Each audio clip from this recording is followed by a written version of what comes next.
Thank you. We recognize our agricultural system is built on stolen labor and forced labor and exploitation of stolen Black, Indigenous, and other people of color. Our conference aims to help to address this harm and bring equity to the food system. So just a quick thank you to our sponsors. So we have a number of sponsors that we do. I want to thank since they very much helped to make this conference possible. So these are our sponsors. We have a couple of other sponsors as well. So thank you very much to all of them. And then lastly, we do have some items available to bid on in our online auction. And we encourage everyone to please support NOFA Mass by participating in this winter auction conference. Auction, these things very much do help us bring programming year after year. So really please consider. So, and now I have the pleasure of welcoming our presenters today. So I will pop it over to them.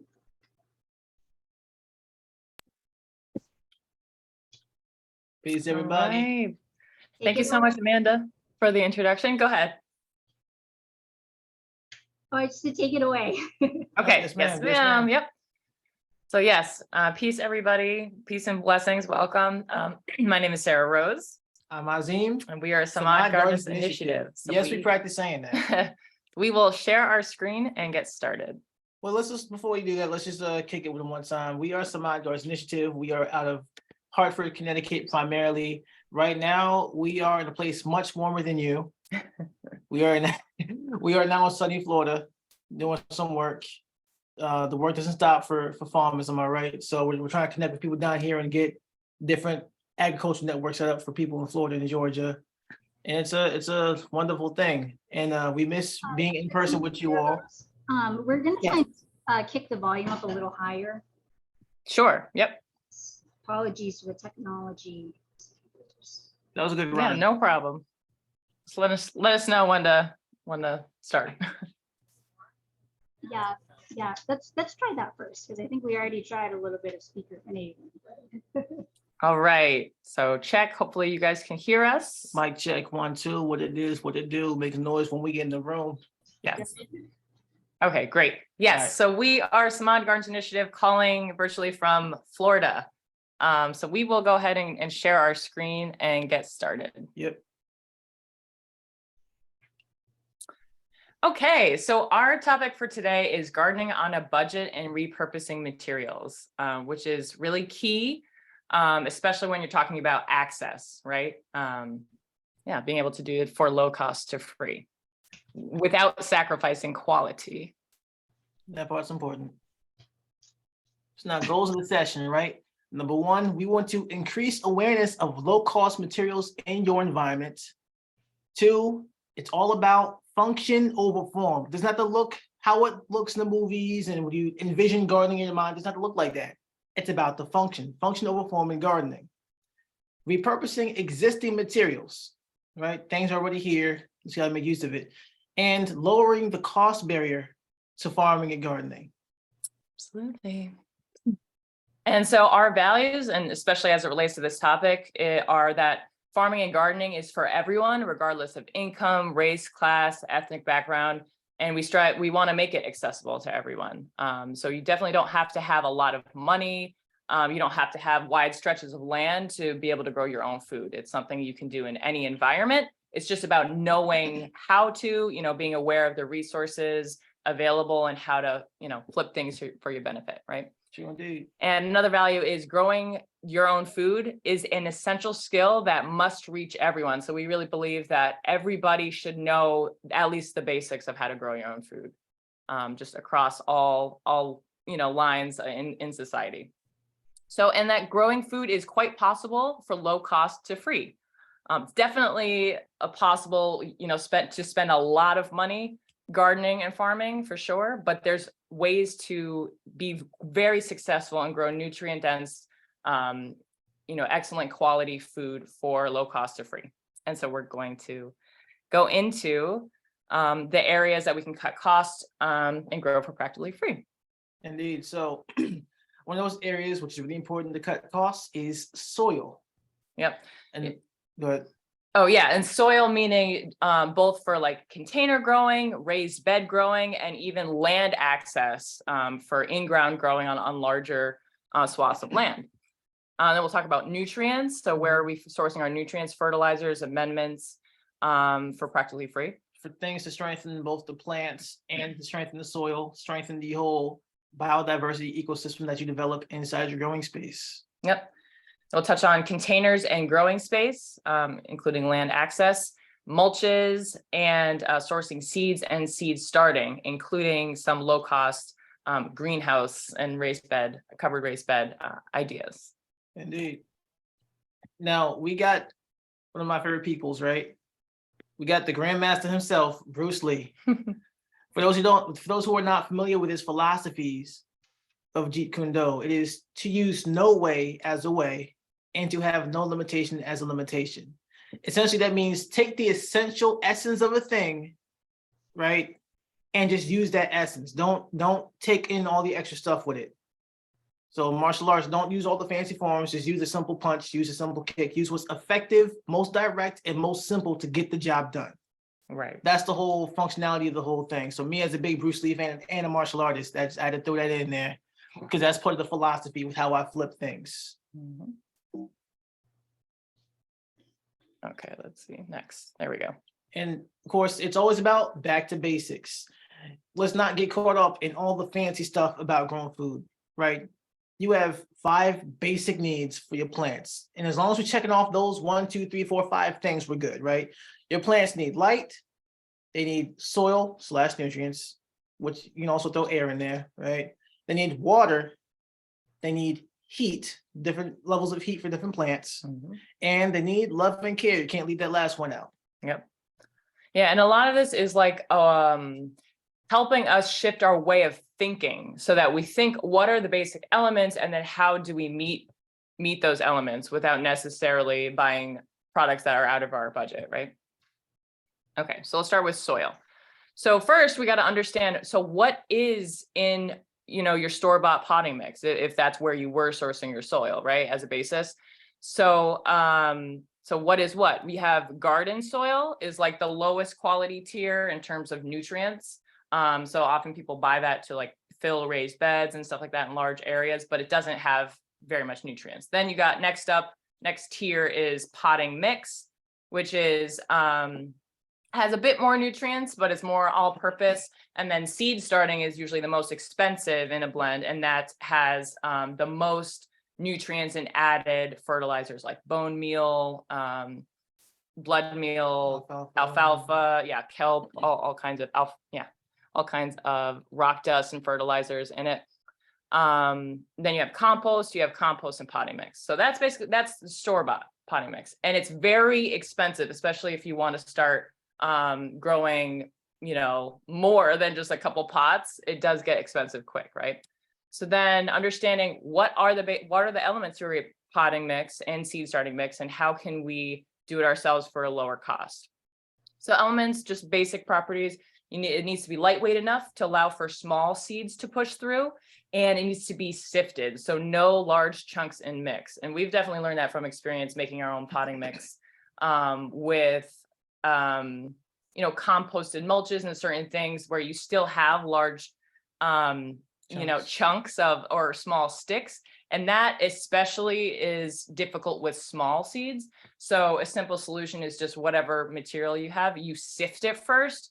You're saving yourself, a lot of extra work there. Yep. And good water retention. You want it to be spongy to absorb the water, and you also want good drainage.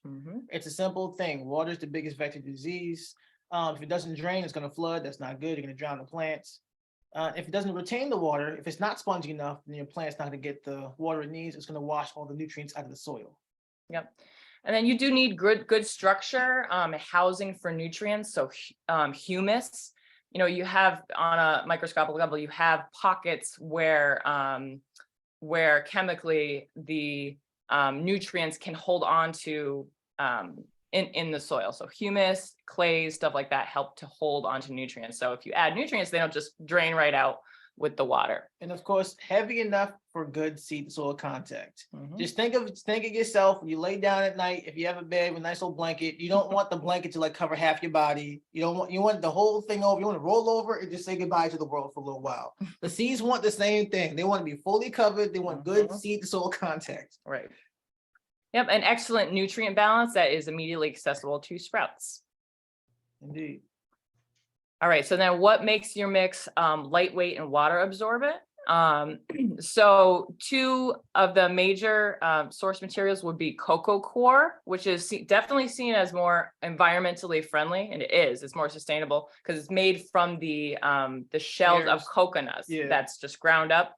So it's, yeah, the trees will produce more coconuts year after year. Versus peat moss is mined from peat bogs and takes many decades to regenerate, right? So, but both of these things can be purchased in wholesale amounts online, and you're definitely saving yourself a lot of money. So we've purchased these 10-pound cocoa coir blocks. It was like around $25 per block. And that one block would expand to like 20 to 40 gallons. If you once you add water, so you goes a long way. When making your own potting mix, and then especially if you compare that to just purchasing outright these potting mixes. Right? So the cocoa coir expands, just be warned. Don't throw a whole block in there thinking it'll cover a little bit. No, it's gonna. Yeah, use wisely and sparingly. Yep. But they both get the job done as far as being water absorbent. Yep. And spongy. And then you got perlite and vermiculite down in the bottom left. So perlite is the far left. It's and then White vermiculite is next. We actually, let's see. We have actually, so back to cocoa coir and peat moss. Just a little bit more there is cocoa coir has more of a neutral pH, 5.8 to 6.8, versus peat moss is way more acidic in pH, 3.5 to 4. So that's just something to keep in mind especially when you're making your own potting mix. If you do go with peat moss, you're going to want to add, going to want to bring up the pH. So it's more, in the range of seed starting. And you could do that with agricultural lime, gypsum, anything that's going to increase the pH and has a lot of calcium. Okay. We'll go back one time. There's a couple. Let's go down that list, right? Peat moss holds less water, but for longer, right? It is less expensive, but it is more attractive to snails. Just want to make sure y'all see that. Cocoa coir is more expensive due to shipping, but it's more sustainable. Like we said, the trees can grow more coconuts. You're taking all the outside of the coconut where it's all hairy and brown, just grind that up, so it's easier for that to be a reproducible product. So just some things to bear in mind. Yes. And then moving on to perlite, and vermiculite, which is another, constituent in your potting mix. So perlite is added to potting mix for drainage. So it helps with drainage, which is really important because, the less drainage, if you have water that's not draining properly, you're going to get damping off, which is the kind of rotting of the seedlings. And you need alternation of wet and dry, right? Yes, and actually, so perlite itself is a mineral. It's made by heating up volcanic glass until it expands. It pops into the white, porous, lightweight rock that you see there.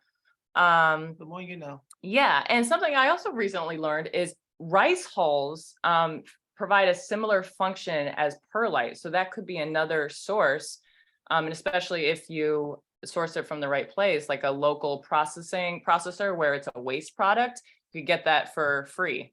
Yep. And so vermiculite is good for water retention. So it's going to absorb and hold water better in the soil. And what it is it's a group of hydrated magnesium, iron, and aluminum silicate materials. Minerals, yeah. Minerals, expand yes. when needed. Yeah, so perlite's those little fluffy white things you find in your seed mix. Yeah. So it's the big white one on the left, the vermiculite is the brown one on the right. But they both help to lighten compact soils, and they both make mix airy and well draining. Air is very important. The plants need to breathe, the roots need air. Yep. And they're both organic approved, just fun fact. They do not decompose. And we got a pretty neutral pH as well. And especially the perlite is good for loosening compacted soil. So when you go about filling raised bed and garden soil, that's definitely something we add in large amounts to make sure it's not compacted. And in ground plots as well. And if you're like me and you want to have some fun, right? And you have a big bag of perlite, you have to pretend to struggle with the bag and need someone to help you. And when they grab it, you let go because it's only like 10 pounds. Yeah. A big bag will only be like 10 pounds. It's very lightweight. Yeah, So it's very I have my fun. Yes. And on that note, when you are mixing your own soils, you want to use a mask with perlite because it's very Yes. light and it will just the dust will just come right up. So you want to wear a mask so it doesn't get in your lungs. Okay. Okay. Yeah, add perlite to your seed mix and top off your seeded trays with vermiculite. Yeah, that's what we usually do. But both can go into the potting mix. Okay, so now for compost, which is, the main source of nutrients in your potting mix until you add other minerals and fertilizers, right? So compost, I didn't realize until somewhat late in my farming career that that many municipalities have compost available just as a city service. They collect leaves and many have composting facilities where all it takes is you reaching out. You can go and pick up compost. You can have it delivered. I just took this screenshot off the West Hartford, Connecticut municipal page, right? And they say they will even deliver 3 to 6 cubic yards for a $85 delivery charge, which is a huge amount. That is like a full long truckload worth of compost, right? So that's, especially if you're talking about larger scale growing, that's available. And in smaller scale, you can just go with your own vehicle and bring a couple garbage bins and pick up some compost. That's just something a lot of people don't realize that's available, right? And so not all towns do this. So that could also be a matter of contacting friends and family members and neighbors, especially in the Northeast. We have a lot of smaller towns and it doesn't take a long time to get from city to city. If you know anybody in neighboring cities and towns, you could usually find a free compost source through just municipality. All right. And yeah, they say compost is usually available beginning in April in the case of West Hartford, Connecticut.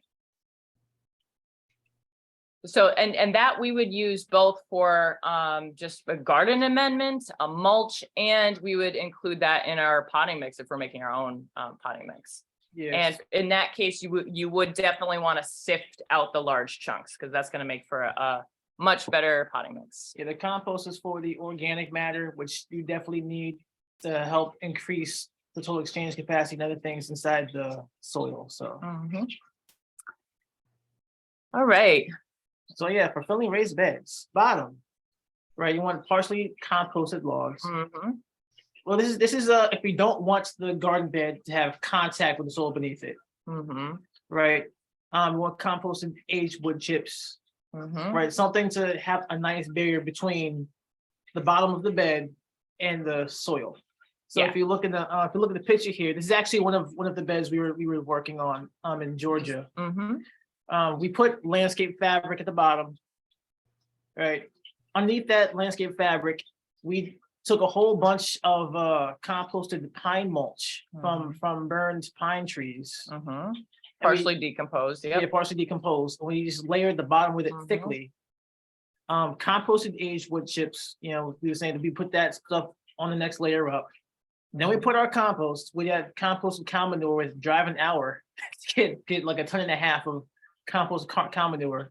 Yeah, and that's another. I admit that I haven't found a similar source up in Connecticut yet. But down here in Georgia, we found a grass-fed, organic quality dairy producer, and we asked them about their, cow manure, and you want to make sure it's composted, meaning it's been sitting for over a year, so it's not raw compost, but aged compost. And okay, sure enough, because their cows produce a healthy amount of manure every year, so they leave it in windrows and they compost it, and we were able to just go drive there, fill up our entire truck for $25 is all It they was wanted for it. ridiculous. And It was ridiculous. so it pays again just to ask around to think about, okay, well, what are the local dairy farms and what can we work out? And that's Yeah.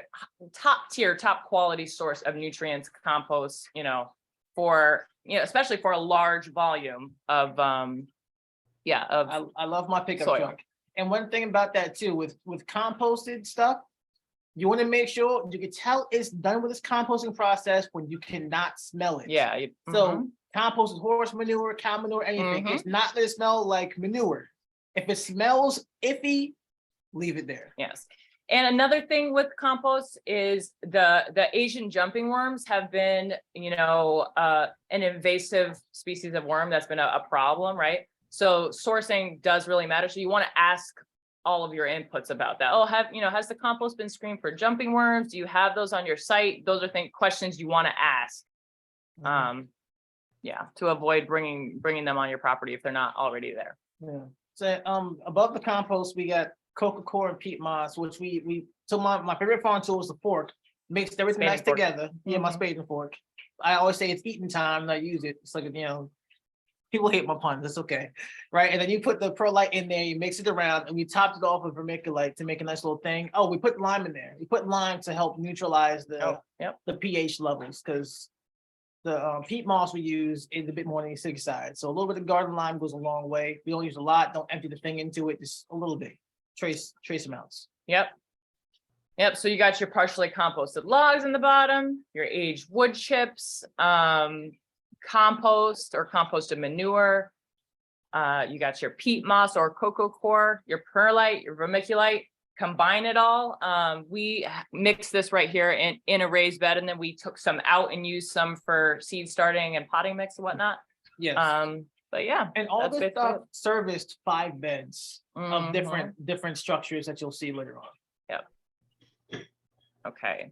Nutrients. So yeah, and just looking a little bit into the nutrients. So what are the nutrients in our soil and our seed starting mix? Just generally, what are the nutrients needed by plants?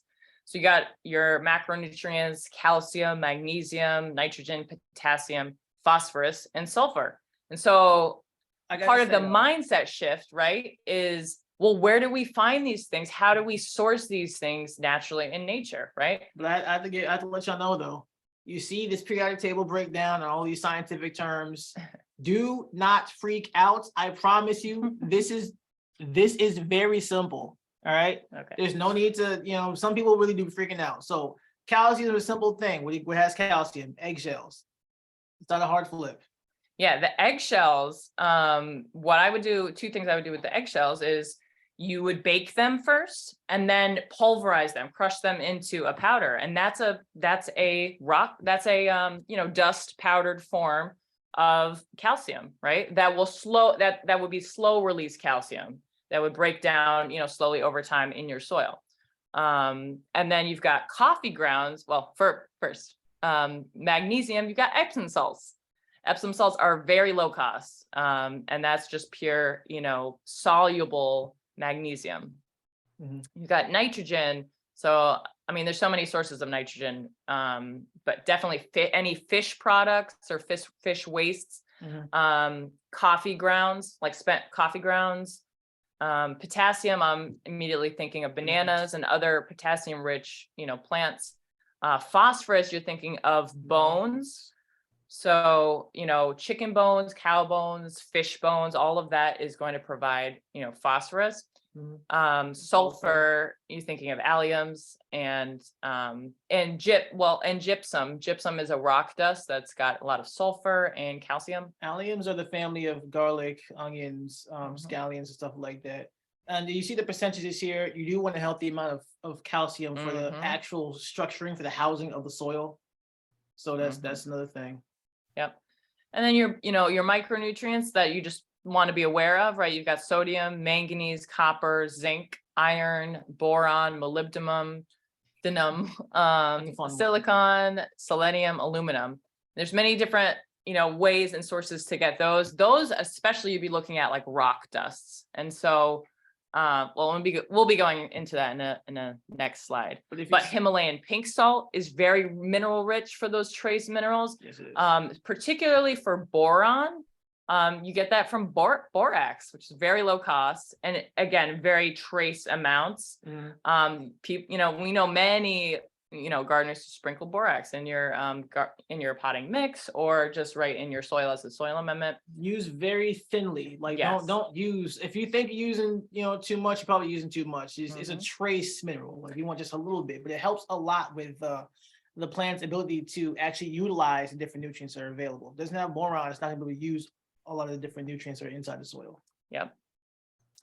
And so now sourcing some of these nutrients is just as simple, sourcing them for free or low cost. Yep. Usually free, right? Because the principle is the whole thing of one man's trash, another man's treasure. It's real. Especially in gardening. What we want in gardening and farming is a lot of waste products and things that people do not want and see no value in. So they might think you're weird, but it's okay because it's going to help you out a lot. Yep. So, you can source them from local restaurants, and those are, again, you want to ask the questions to make sure you're getting a quality input, right? So what kinds of pesticide, is this grass-fed? Is this GMO? What's in the product? But once you ask those questions, you're looking for fish ends, like bones and skins, seafood restaurants, especially in crab and lobster shells. Those you would pay money to purchase those garden amendments from a wholesaler, right? But you could just simply ask a local restaurant and get it for free, right? And get it on a consistent basis. You've got chicken and cow bones, which to me, I'm always shocked. Like, how are people really throwing away? Restaurants are throwing away chicken and cow bones, because you would make, for a restaurant, you should be making, bone broth or, other stocks. That's very valuable, right? But many of them just throw them away, right? You got vegetable scraps, coffee grounds, for nitrogen. And there are coffee joints like Blue State Coffee. I think Starbucks does this too, where they take all the coffee grounds and throw them in the bag for compost. You can just pick them up. Yeah, you just pick them up, bagged, ready to go. All right. So then, and rock dusts. Here's one. So from local quarries or like asphalt centers, right? So JSL Asphalt Inc. They have a quarry in Westfield, Mass, and they have a satellite location in Windsor Locks, Connecticut. And we wanted some basalt because it's got, like, I believe, over 60 trace minerals. It's a great source of manganese, and especially this particular one from the Westfield, Mass quarry has strong paramagnetic properties, which is really fantastic for, your electrical conductivity in the soil. It's just really makes for a quality garden amendment. And so we went to the Windsor Locks location, and we, asked about their powder. You want to get it powdered. You don't want to get it like grainy like this. Ask if they have powdered basalt or whatever it is you're looking for. And we rolled up with our truck, and they filled our truck. Well, not truck. We had a car. Yeah. We had a little car hatchback, right? We had a bin. We filled the bin. You do need, and they didn't charge us a single thing. It was a waste product for them. The powder. You right? do want to have a closed lid. The thing is, they can't load into your vehicle something that's like going to be real fine, like, or particly, like a powder, because if you're driving and the stuff starts moving around, it can like choke you out. So they can't give you the fine powders if you don't have something that can be closed in. Just a heads up. And also, a lot of these places do charge for their stuff, but they charge by the Very ton. cheap. But Yeah. they charge by the ton. So if you roll up a little tiny car, you know what I'm saying, they're gonna fill it up and they're gonna like look at the weight and like just get out of here. Right. You need a dump truck for them to actually charge you for stuff. Yeah. So that's a definitely underutilized resource right there. And again, all of these things are constituents you can add as a garden amendment, or add in making your own potting mix, especially like seed starting mix, very nutrient dense. And just shop around and see what they got. The basalt, limestone, gypsum, granite. So they get all kinds of different stuff, from different places. You don't know, but you ask, right? Right. Yep, exactly. And this Sarah would Rose, be, Yes. I'm sorry, the heater just kicked on, so we're gonna try and bump up the speaker again. Okay. Yep, Bump I up Great. volume. So I'm gonna hit pop it, don't mind me. for now, Hope y'all are staying warm up there. I'm gonna switch it around for now because I think the sound is coming from the bottom, but I'm gonna get some of the tech. Okay. All right, so we'll continue and just try and project. Does that work? Oh, you have a question? Oh, can Okay. I not hear them though? Oh, okay. In that case, I'm gonna switch it back around. I thought you were trying to bring it up. Oh, good. So Okay. Yes. so y'all can hear us fine? Yep. So Alright, they perfect. just a request to project it a little bit more, but actually that was a question. I thought it was a volume. What's your question? The question is about the lobster shells, is how do you prepare them? Because I have a problem in my compost with animals, raccoons, bears and stuff. And so anything I put into either the compost or the garden is gonna not smell like lobster shells. So what would you suggest doing with them? Could you come to the Could someone computer? repeat it? Yeah, so I repeat- can repeat it. So the question was regarding lobster shells Mhm. and how you could compost them. And so I think the Mm. member had shared that when they tried to compost lobster shells, there's a lot of smell. And so Mm. just some tips about how to do that properly. Yeah, anything that you can share. Yeah, so my idea with lobster shells would be first of all, get any of the separate any of the living, material from it, right? Just get the shells, then put them in the oven and bake them. So that's going to bake off and kill any residual biology, and it's also going to make it very, very crispy. And then what I would do is I would crush it. So I would crush it into more of like a powder. So then that's giving you like a powder, right? So it's not composted, but you could then add that into the compost. But again, the baking it should take care of the smell because that's going to come from like biology. So yeah, you could add that powder that you would make directly, or you could compost that powder and then, further break it down. But that would be my idea on that. I'll also say that with the compost pile that you've been doing well and you get it really cooking and it's really going, the thermal levels from that compost pile, like one of our mentors, Nigel Palmer, was saying, right? If you get it going, it'll start digesting things very, very quickly, including things with bones and everything. So if you really work on a compost pile that's used to handling that type of stuff, and there's a lot of biology really cooking, then you can actually throw like a dead fish in there and it'll just be gone in a matter of weeks. Mhm. So that's another thing, is based off the kind of- biological activity of your compost. and the kind of composting system that you have, because different compost systems are for different things. Mhm. Any other questions? No? Awesome, great, thank you. Yeah. Okay, and then especially when we're, looking at specific mineral breakdowns, that would be especially if you're doing regular soil tests and you get your soil report back, then you can make adjustments based on what you're lacking in your soil, based on specific rocks and minerals and that provide what you're missing. Yeah. Soil tests are very important, so you know what you're looking at. I will put this out there. If you don't know the specificities of your soil and its makeup, don't add specific things, add broad spectrum things. Because if you were to add like calcium, for example, thinking that, you want to add some calcium. Well, does your soil need calcium? Now, if you do have too much calcium, now there's an imbalance. But if you do broad spectrum, right, and you focus on biology, the biology will make sure that the levels are correct. So you don't have to think about it at that point.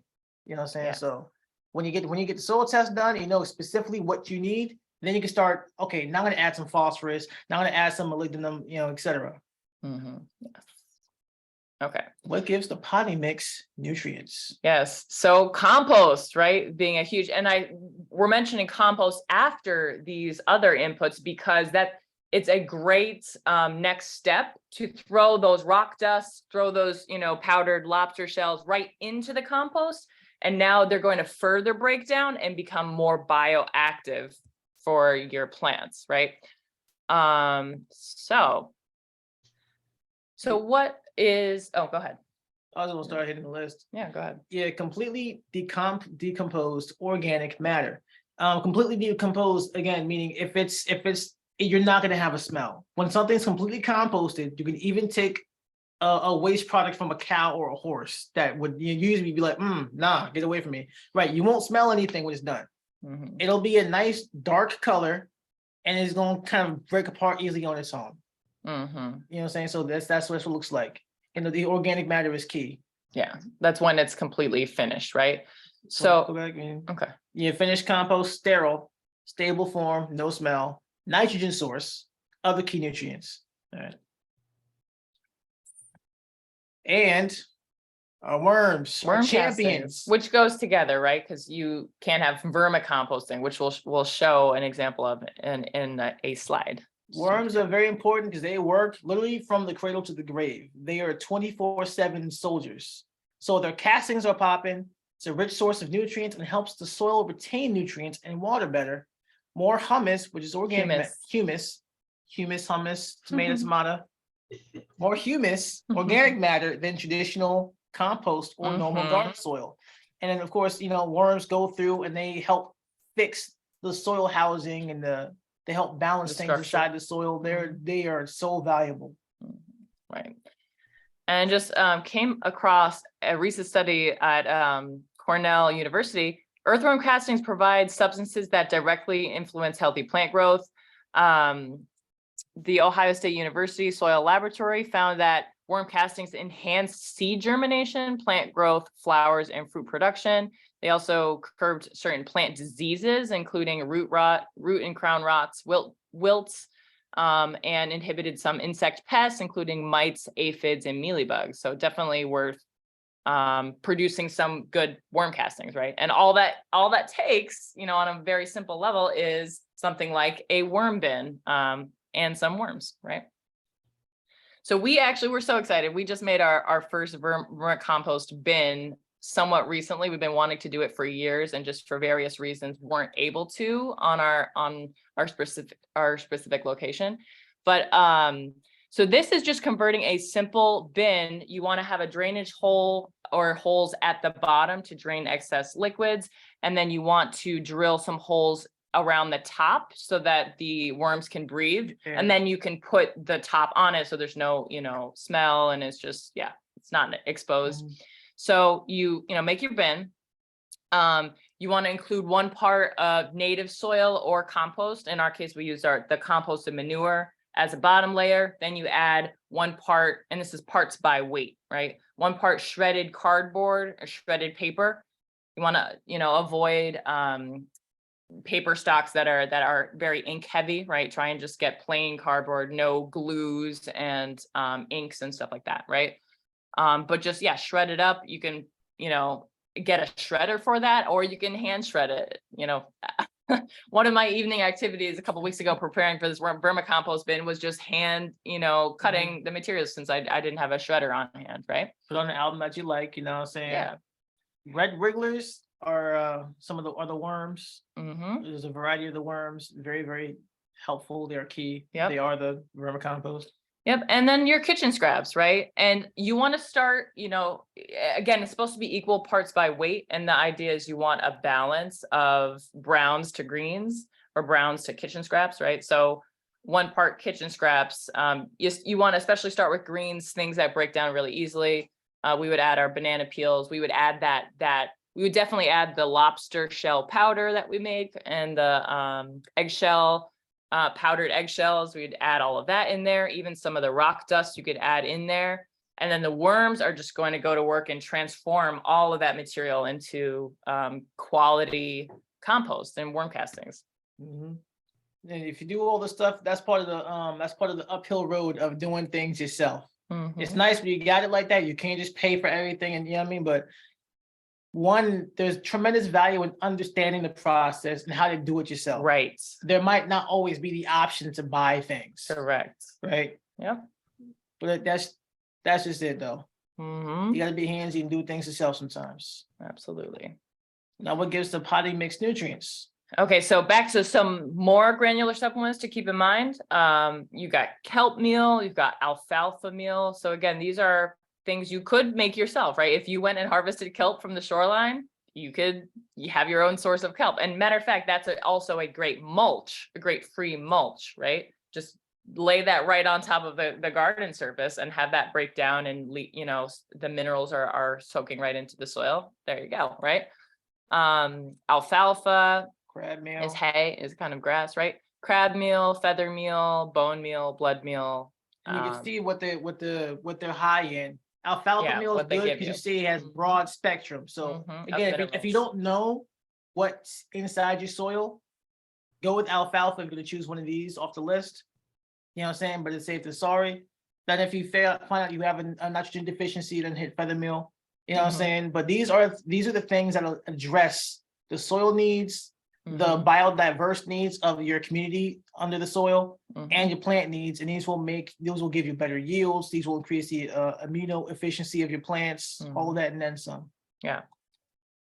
All right. And then, so, and a great way to gauge, okay, am I giving my potting mix or my soil mix a good blend is to look up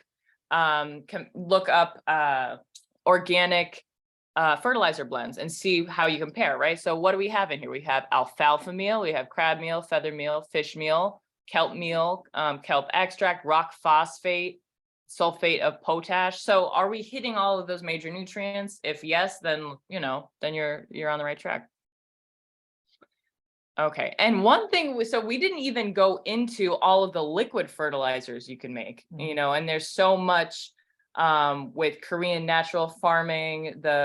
There's fermented plant juice, there's apple cider vinegar extracts. These are all things you can look up these recipes, how to make them on YouTube. The most simple is compost tea, which is simply Compost you take, tea. for example, take banana peels, let them sit in water, let some time pass, like a couple of days, take the banana peels out and just pour the water into your plants. The thing about having liquid amendments is that they are bioavailable. If you put something granular or something that's like a solid inside the soil, it has to break down over the course of time. If you put it in a liquid form, the plants can take it up right away. So if you really want to address a pest issue off the jump, right?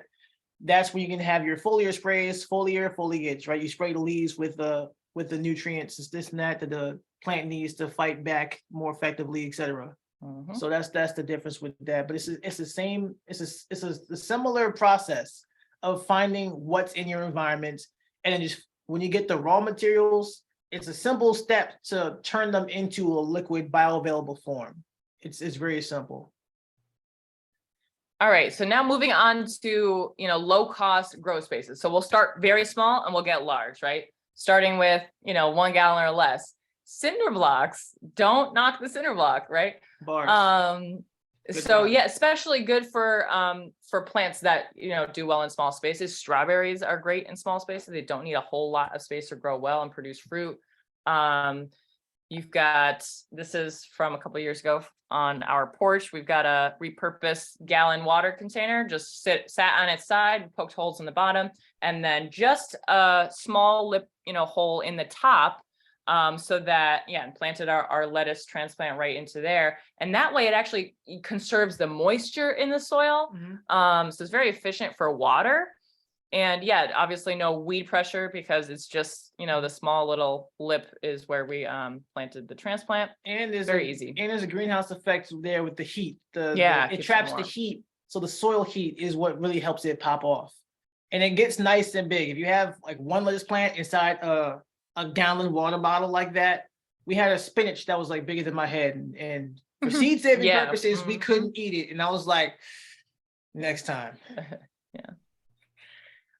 We got like old water bath canner pot. Yeah, this is an old water bath canner. Yeah, you could drill holes. If you want to think about any corroding of the pot into your potting mix, so I would probably line it with a little plant liner or something like that, or a canvas bag.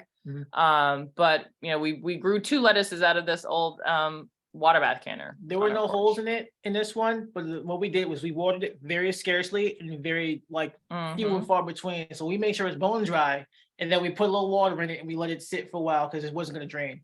But the keys that you want to have with your containers, whatever you're going to use to grow out of, is you want aeration, which means generally speaking, you want holes. so that the water can get through. Water is the biggest vector for disease. So if you have any issue of this, any chance of disease, chances are it's going to come from water. But if you're not going to have holes, just water very, very scarcely. Mhm. Yes, one of my favorites. This was we actually got this idea from Sister Anna Muhammad about using these milk crates and having little tote bags, little canvas bags you get from the store. Yeah. Those bags are aerated, they're breathable. So Yep, water will they're pass right permeable. through them, Mhm. right? So that's a double bag that we have in a long milk crate, as you can see. We've had several milk crates like that. Mhm. And you can grow a lot of food just like that. It's really cool. Right, and especially the milk crates are great because it's solid. It doesn't slip and fall around just like a loose bag. You can pick it up, you can move it quite easily. It keeps its form. So yeah. And then we had a thicker bag that we used that didn't have a milk crate around it. It was just like a thick Feed bag. No, not the. We did have a chicken feed bag. We had a chicken feed bag full of onions. We had a chicken feed bag full of potatoes. It was popping. We just got these free chicken feed bags that were nice and big. If you have people who have that type of stuff. But we had like a regular bag, like a regular tote bag that was kind of big and it was full of spinach. And I would just love to model with it and just put it over my shoulder and we take photo ops. You know what I'm saying? But you can be really creative. Bags are a great place to grow food if you have the right kind. Here we have a 5-gallon water jug. You can lay it on its side and cut an opening in the top. And then again, with all containers, you want drainage. So drilling some holes in the bottom for drainage. You've got 5-gallon buckets is very common, right? A growing container, especially good for all of these vegetables can grow well in 5 to 10 gallon containers. You got onions. You could probably plant 4 to 5 onions in a 5-gallon, bucket. Got peppers, eggplants, tomatoes, garlic. This right here is like snow peas. Yeah, you need a minimum of 5 gallons for soil space for these different things. So you wouldn't do that with you only got 3 gallons. You can't grow tomatoes. They need Right. a lot of nutrients because soil is not just soil; it's also the nutrients it gets. Yep. So now getting bigger to raised beds, low cost raised beds, right? So these are several we've been working on actually the past couple months. Not last What couple was this weeks. one? This That on the bottom right. the bottom right. Yep. That was some type of post board where you can like pin things to. Yeah, but it was deep. It wasn't deep. So that was a full structure right there. We just drilled some holes in the bottom, right?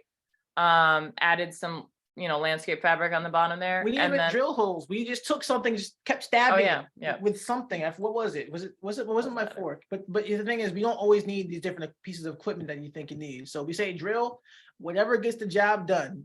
If you have a drill, cool. If we don't, we just stabbed it with a farm implement. Fork. Yeah. So yeah, and it's as you see, it's well designed. We just filled it with soil. And that's one thing you want to get into. You see all kinds of dressers. I'm from the hood, you see dressers in the hood just on the side of the roads. If it doesn't have toxic paints, if it's not like wood that's real nasty, you can take each drawer of that dresser, each drawer is a grow space, then take the dresser body itself, flip it on its back, that's a bigger grow space. Yeah, that's a big bed. Yep. And since this one in particular is shallow, we would grow like herbs, lettuces, things that grow just fine in somewhat shallow soil. So that's for that bed right there. The next bed over, which is on the far left, is we made out of repurposed wood. It's a bit taller. And then in the back, actually we have a better picture right here. So cinder block raised beds. Repurpose cinder blocks, and cinder blocks is a commonly available industrial material. You can get it for low cost or free. Just keep this in your mind, and as you're driving, take note of if you are to see in an industrial area, you see piles of them, or just keep your awareness for where they are, and then you just make yourself a raised bed. Very simple. Yeah, and that was the beginning stages of it. It's cut in half. So you see one part that's empty, it's the same length on the other side. And the cool thing about it is we did fill it up with soil in the middle, but we will also fill up with soil in the little holes On on the some of the blocks outside. themselves, because you can grow into that as well. So you can grow Right. strawberries, you can grow scallions, a lot of different things you can grow in a little tiny bit of space. Right, yeah, and especially, companion planting Mhm. for, pest reduction. So I love the idea of scallions on the whole border. Then you have your lettuce or something on the inside so that, a lot of The smell. pests like squirrels, deer, groundhogs, they are Different turned off insects. by the alliums, so they won't get your lettuce that way. Mhm. This was me taking all the compost off my truck. Hmm. Yeah, just filling all of these beds up. Yep. Mhm. Okay.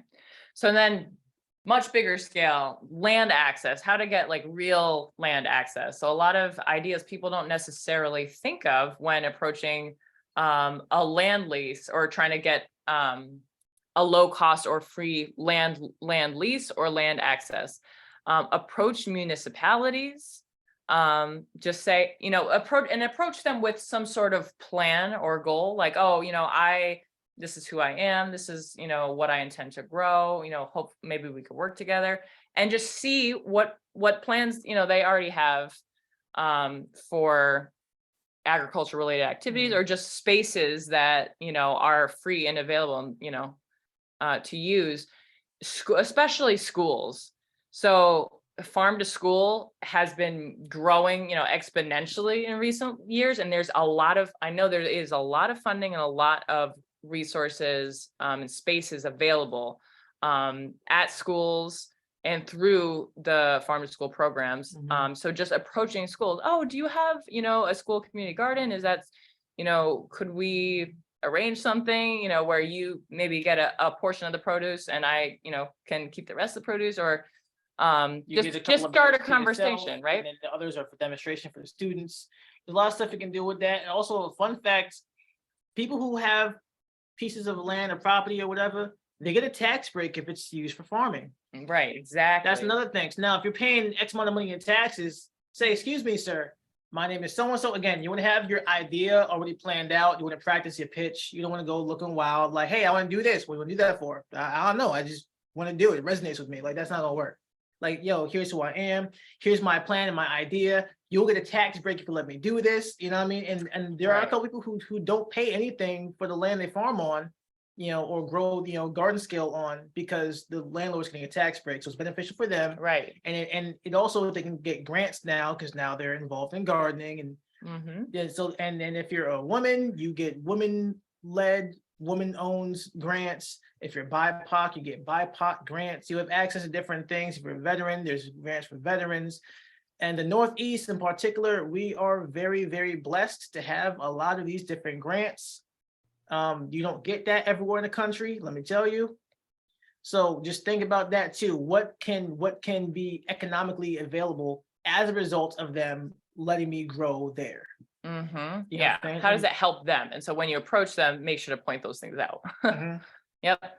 Or even your landlord with a rooftop, just start a conversation, right? Ask, oh, would I be able to start a rooftop garden, or what would that look like? You could maybe have a portion of the produce if you let me use this space, or just see what that could look like, right? Mhm. And Families, then neighbors, and yards. yeah, families and neighbors with yards, definitely, right? Mhm. Mhm. And I just want to point out, you see the little graphic with the handshake and a little contract in the Mhm. back. Contracts are very important, family. Don't get it twisted. Yeah. I don't care. This is not just my business partner, it's also my wife. If we're gonna do something, hey, let's put this in writing. So that way there's Mhm. clarity. People forget things. If it's a by word, people want to Yes. forget, or might change something because it suits their mood better. No, get it in writing so everyone knows. Yeah, right. And if it's with people you don't know, you do want it to have some legal weight. Yes, correct. And it's not even to threaten nobody with. It's just so everyone's protected. Everyone needs Right. to be protected. As part of a good agreement. It's mutually beneficial, and everyone has the ability to protect themselves. Yeah. That's very, very important. And it also makes you look much more professional if you are working with other people. Mm-hmm. Absolutely. Mulch. All right. So now sourcing mulch, the low cost to free. One of my favorite So parts. that's like a really easy one, right? If you know where to look. So in this picture on the left, we have a garden bed that's got, leaf mulch, right? And that we just simply picked up the leaves from the curbside pickups, especially if it's in an area, because you do want to think about you don't want to be getting leaves, from lawns that have been sprayed with pesticides, or so you want to think about where specifically it would be a safe place to pick up leaves, or even if it's a friend or family that's putting their leaves out, you just coordinate with them and then you pick it up from them, right? Also, what kind of Very different easy. leaves have different pH levels, right? But yeah, if you see, they have, when people pesticide and spray lawns, they'll put a little sign up, lawn cared for by such and such or whatever, to see what that means, and then make sure you kind of go a bit away from it, because that stuff can travel in the air. But yeah, I have, as a Black man, I've yet to have someone call the police on me for stealing a bag of leaves. Like, no one's ever been like, oh my gosh, he's taking my leaves. Like, no, I've never had that issue. So just go up there with just take it. It's okay. Put it in the back of the car. You're good. It's very valuable.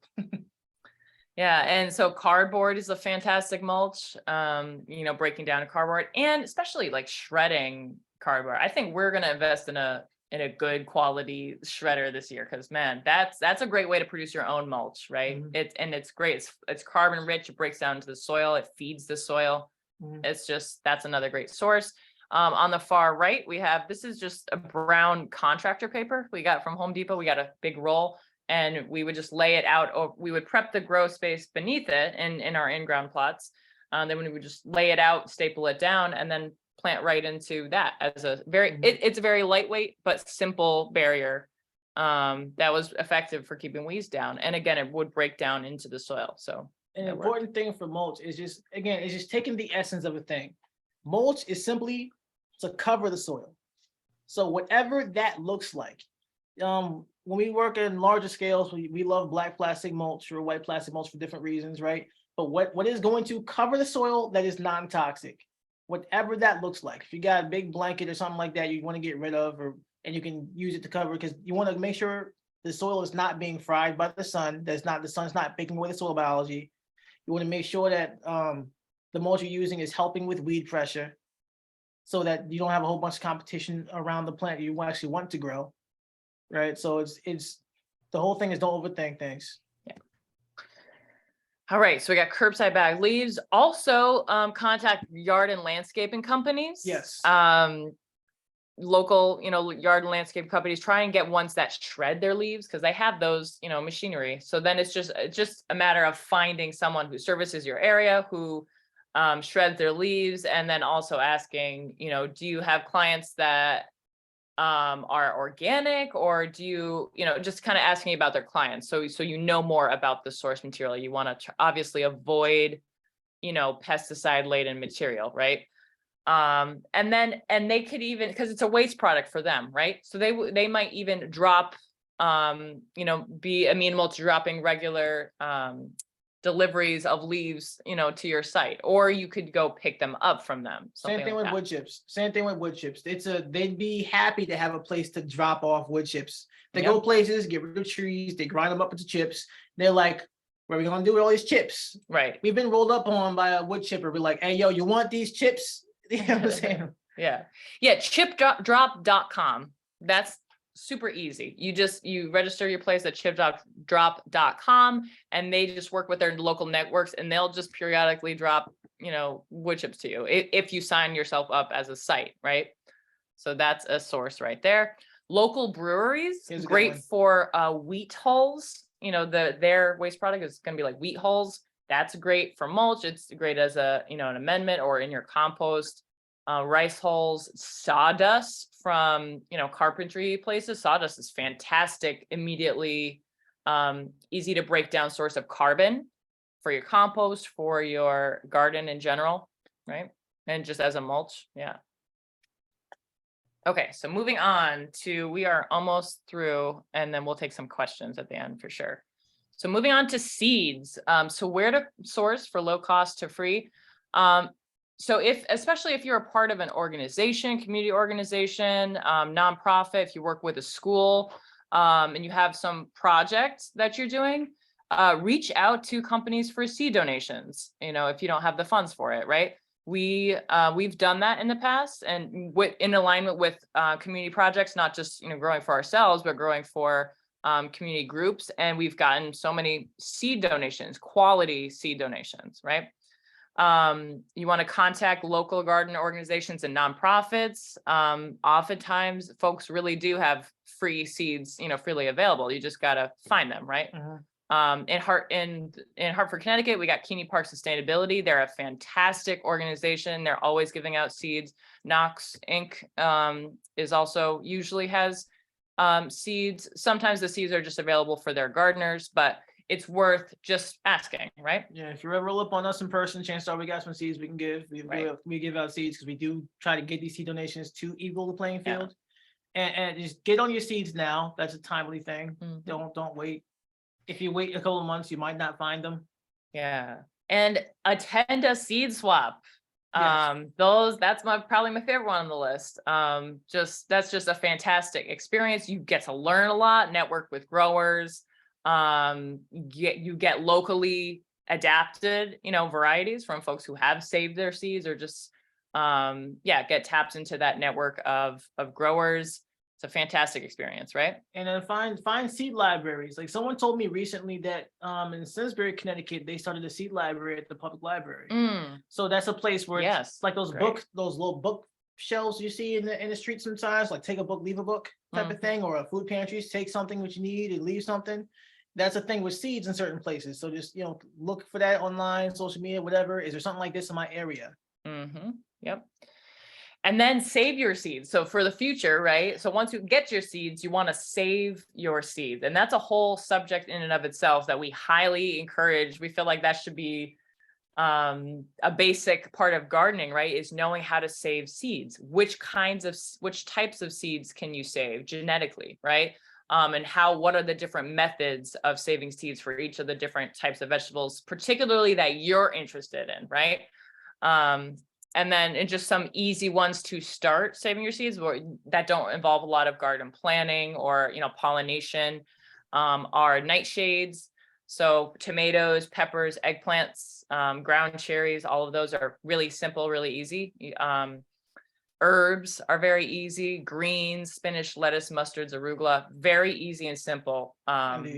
Just takes the awareness and, and thinking about it at the right time and just snatching those seeds, right? And request your free catalog. If you go to any of these places online, put your address in there, they'll send you a free catalog.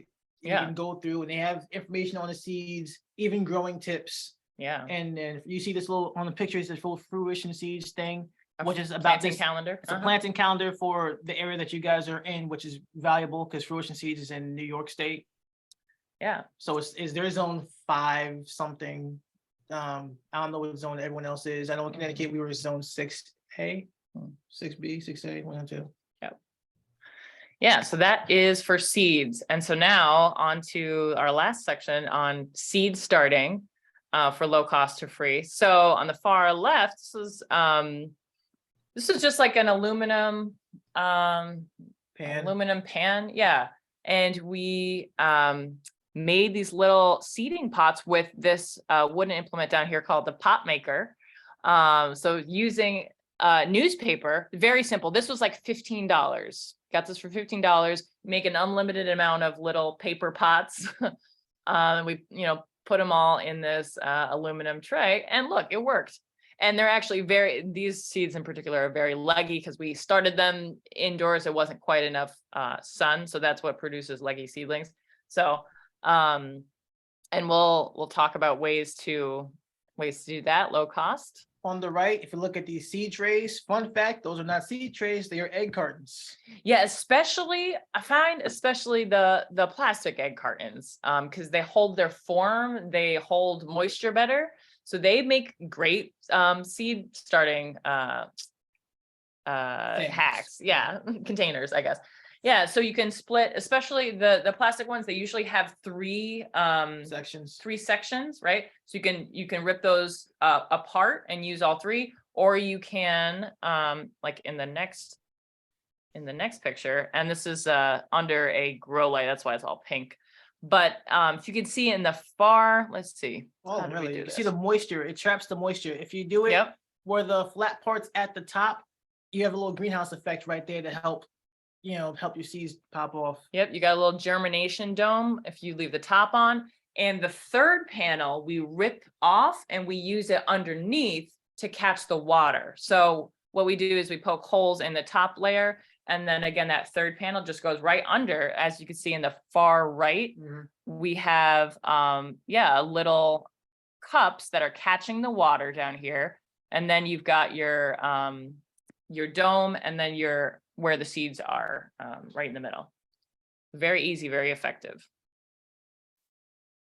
And then just, so it's also worth thinking about starting seeds that don't mind shallow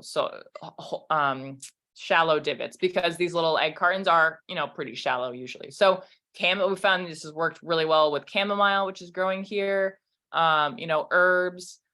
I probably wouldn't start like tomatoes and peppers because they're going to want deeper reservoirs. But so yeah, lettuces, greens, stuff like that. All right, then you got your yogurt containers, you got those little fruit containers. These are all things that you can repurpose and utilize.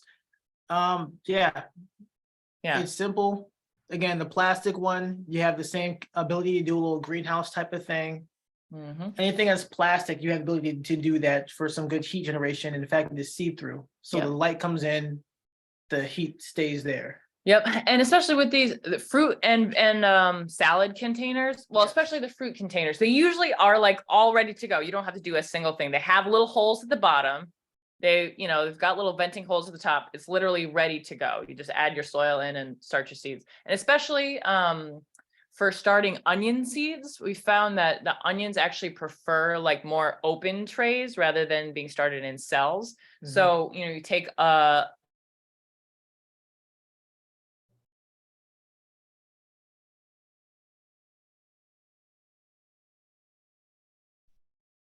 Sarah Rose, Azeem, can you hear us?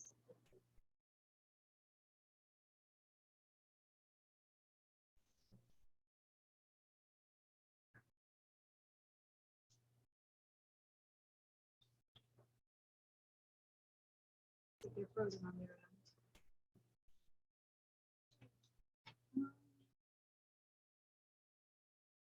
Until they come back on, are there any questions that we want to just ask now, and we can just I can present to them when they come back on? It's less of a question and more of a source, but many libraries, especially across Massachusetts, is where you can go get your seeds with your library. It's fantastic. Thank you. Yeah, thank you. I think they got kicked off entirely.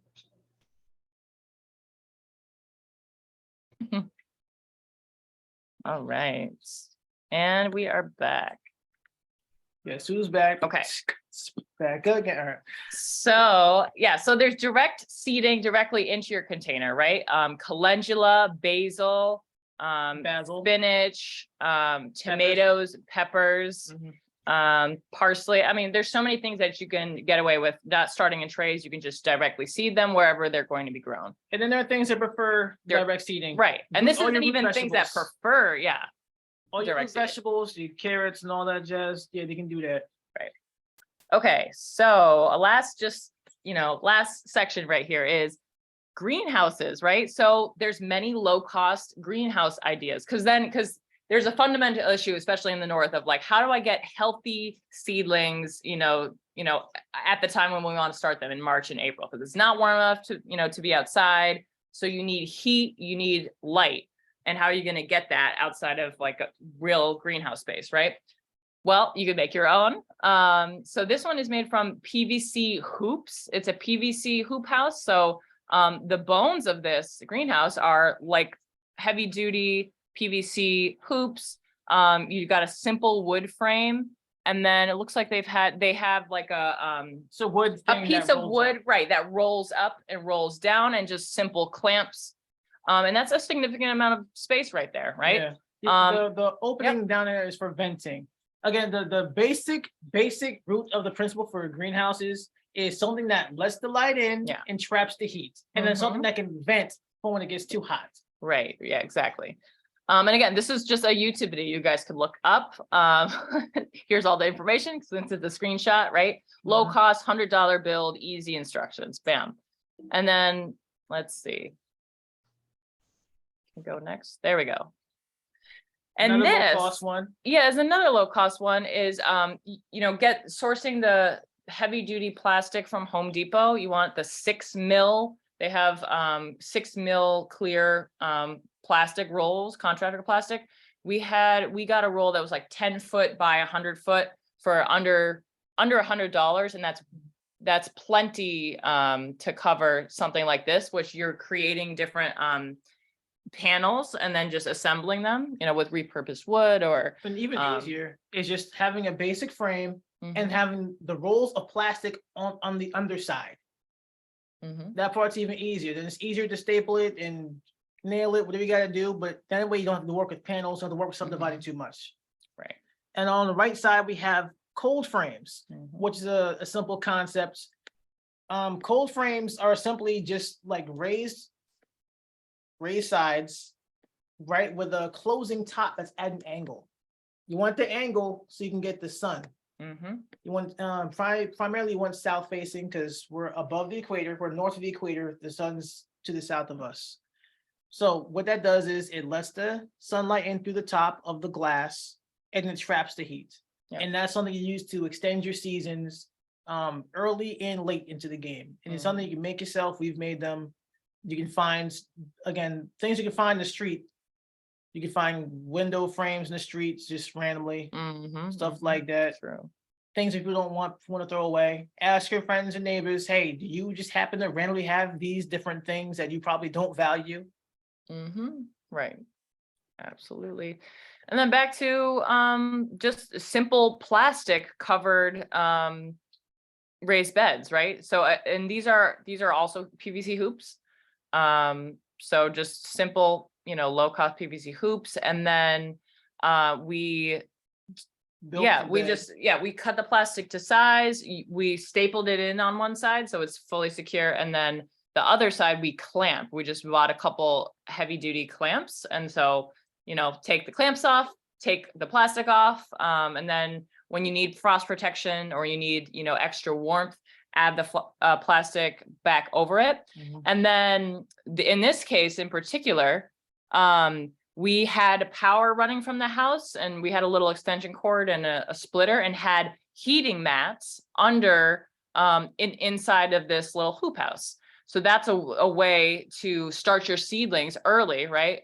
Very low budget, low cost. So you got the heating mats, which are raising the temperature. The plastic is conserving that heat and conserving that temperature. And that's a great setup right there for starting your early seeds without, having a whole greenhouse. The plastic is stapled together so it can be the length you want it to be, and just unclamp it. It just comes off, and those hoops cost like what, $5 a pop, less than. Yeah, something like that. We made this in very rural Georgia where there is nothing. The town we did this in has one gas station and one post office and nothing else. Yeah. Like you have to go somewhere else for everything, and everything's like an hour away. So if we can do that in rural Georgia, then you guys could do that very easily where you are. Yep. And Okay, and that is it. And so we'll take a couple questions. But yeah, so please do follow us. We're very active on Instagram. We've got a YouTube, Facebook. Our website is semigardensinitiative.com. But especially on social media, we're always posting, good information about growing, and especially engaging it. Showing new ways to grow. We interview different growers. We'll be doing that a lot more as well. So yeah, we keep this whole thing moving. All right, so I will stop sharing. And if anybody has any questions to wrap up. Yes. And thank you so much, Azeem and Sarah Rose. So I'm gonna, because they're coming in from remote, you can either share your question, I'll repeat, or if you want to just come up. I know some people aren't comfortable coming up. So just whatever you're comfortable with. I just had a quick one about the Yeah. temperature of baking the eggshells and lobster shells. Okay. Yep. So we had a question about the temperature for baking eggshells and lobster shells. Yeah. So we usually do 400 to 450 degrees, but that being said, bacteria and biology are not going to really survive at like, 300 degrees or 350 degrees. So I think, any temperature you bake it, as long as it's like 300, 350 degrees, that's going to kill anything, and we usually bake them for Eggshells are good 15 minutes, 15 to Yeah. 20 minutes. Eggshells are good 20 minutes, usually at 450 to be extra safe. Because there's a different kind of biology with the lobster shells, I would maybe do a little bit longer just to be sure. You can find that online as well. So that maybe a half hour at 450. You can find more information on that by asking people, what's worked for them. Fantastic. Thank you so much. Yeah, thank you. Any other Good questions? question. Yes. So we had a question about your social media. If you want to drop that in the chat. Yes, let's see. Yeah, that's the chat right there. And these presentations all are recorded. So if you you can like definitely reach out to one of the NOFA conference staff members afterwards. If you want to access through your like Hoover app, if you have it on your phone, you should be able to access a recording of this exact presentation if you want to relive all the highlights and everything. So here the I'll leave it up on there. So when we're heading out, like you can jot down. We have another question. Wood ash. Okay. So the question was about whether it was okay to add wood ash from a wood stove to compost. I would think so, yes. Yeah, wood ash is going to have definitely well broken down, readily available minerals. And the other thing actually, that I'm so glad you brought up wood ash. The other thing it's very useful is for if you have pest problems, especially on your curcubits. We've used this on curcubits before, on watermelon seedlings, squash. Just sprinkle that wood ash on the seedlings, and it works like a charm to get rid of cucumber beetles, cucumber beetles that are feeding on your curcubits. The wood, something in the wood ash completely turns them off. And so we've had seedlings completely turn around with wood ash. But I would definitely add that to the compost pile. And you could add that to your, and that's readily broken down. You could add that to your potting mix or raised bed mix as well, just straight. And one of our secrets, being Native American, how we would usually prepare soil for growing is through burning. We'd have controlled fires. The fire will purify and just turn everything very, very rich, very dark. So anything that's a byproduct of fire that was, organic and stuff like that, that's usually a plus. If it's anything that's toxic, you don't want to get near it. You know what I'm saying? It's something that makes you more of what you are. So if it was good, it goes through a process of burning, chances are it becomes better. Great, thank you. We have another question. Does pellet stove wood ash count the same as wood ash? So the question is, does pellet stove wood ash count the same as regular wood ash? I would have to look into that. Let's see. What is so what is a pellet stove? I'm actually not familiar. Same. Nothing like little thing that you burn. If you burn it like wood, but it's made into little pellets. Yeah, did he? Wood pellets that burns in a stove. Wood pallets? Oh, so like pellets, like they're little like rabbit food, but it's wood. they're so the comment is like they look like little rabbit pellets, like they're pretty small. Oh, okay. Side, yeah. Oh, that should be fine. Well, yeah, so it just depends on what is in those pellets. Is it treated wood with some chemical, or is it organic? As long as it's organic, it's I would say that'd be fine. Yeah. Whatever, as long as, like what you said, pretty much. Great. Yeah. Awesome. So I also have a question, was if you had any tips about watering. So we covered a lot of things about like the soil and nutrients, and I was wondering for someone who's starting, any tips that you have for watering on a budget and making sure that your plants get what they need. Absolutely. Yeah, I'll definitely say bottom watering is a key. So in whatever setups you have, if you have something to catch the water at the bottom, and then you can just simply water from the bottom, it's very easy way to water without disturbing the soil. That especially the smaller the seeds are, the more you would want to bottom water. Yeah. It's just one of those physics things. If you don't really think about. You have to think here, the water sitting here. The water will be pulled through the bottom of the tray or whatever the collection device is, and it'll do it at its functional capacity. If you're doing it from the top, not only can you like mess with the seed that's in there or whatever, but you don't know when it's everyone doesn't know when it's too much.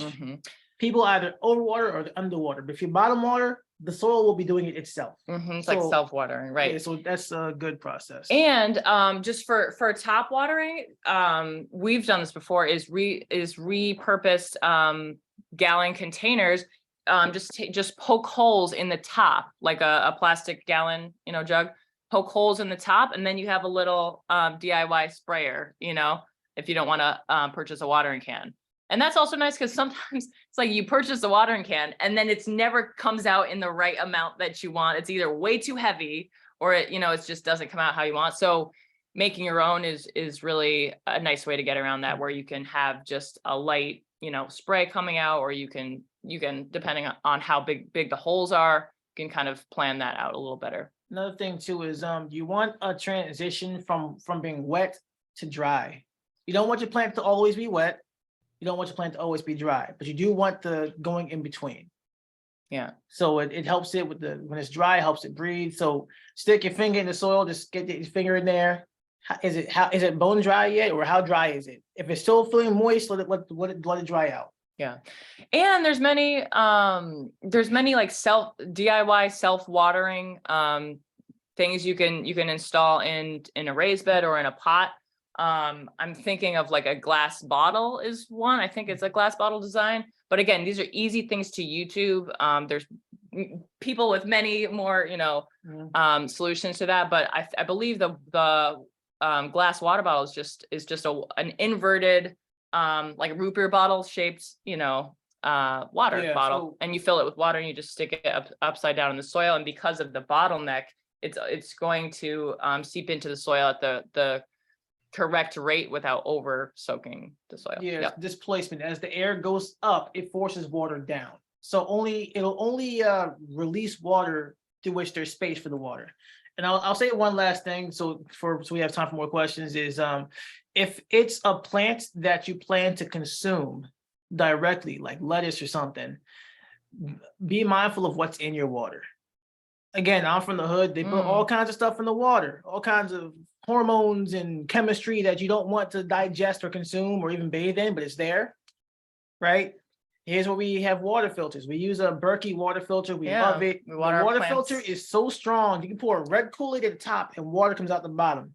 You can filter out heavy metals and all kinds of hormones through that Berkey filter, Berkey. If it's a plant that's more so for, aesthetics, then you don't necessarily have to care. Or if it's a plant that's going to produce something and you're not eating the plant itself, you might not care either. True. Yeah. But what's in the water, it's going to go inside the plant. Yeah. Any other questions? So we are at time. Thank you so much. I know I learned so much and this was such a wonderful presentation. I'm also